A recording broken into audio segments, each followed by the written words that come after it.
So ayun guys, Sunday na naman, syempre cheat day. Kita nyo naman yung cheat day natin guys. Oh.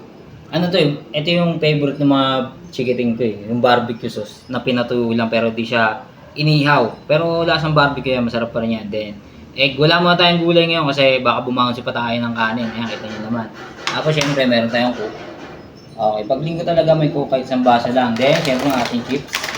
Ayan, roller coaster. Pasensya sa tumutunog kasi may gumagawa na sa kabila. So ayun guys, gulat kayo, nagbago yung pagkain natin, no? So ito yung merienda natin ngayon, ngayong cheat day natin guys. Kita nyo naman, shoutout sa'yo, Tita Sheila, pinaluto niya to. Ayan, no?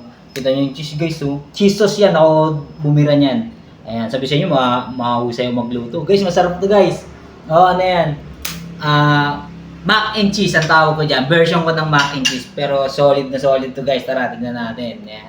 Sabi ko sa inyo, kung sa pagkain kayo tumaba, syempre sa pagkain din kayo papayat. Pero pag linggo naman, makita nyo naman yung cheese guys. Ayan. Okay. Shoutout nga pala rin sa yung may nabasa kasi ako. Sabi niya, parang scam naman daw yung ginagawa ko kasi hindi ko naman daw pinapakitan actual na kinakain ko yung mga pagkain na pinapakita ko sa inyo. Sabi niya ganun. Well, kung ganyan ang iniisip mo sa akin, wala akong magagawa. Kasi minsan talaga ganyan, pag taliwas yung nakikita mo sa iba, sa akin, tapos may resulta, di ba? Medyo magdududa ka rin. Okay, kita nyo naman yan, ang sarap nyo, no? Puro cheese yan, guys. Tinunaw ko yung cheese na yan, tapos nilagay ko dyan. Sarap, no?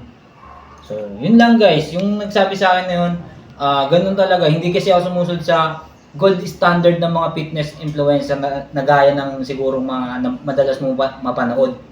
So, yun lang. Kung hindi may epekto sa yung approach, simpleng approach ko, baka iba yung para sa'yo. Kasi sa akin, kahit sumobra ako rito, basta sinasama ako na regular exercise, ayan, kita mo naman, hindi pa rin ako tumataba. So, ito nga yun guys. Sabi ko nga, sa pagkain ka tumaba, syempre sa pagkain ka pa rin, talaga papayat. Samahan mo lang yan ng regular exercise.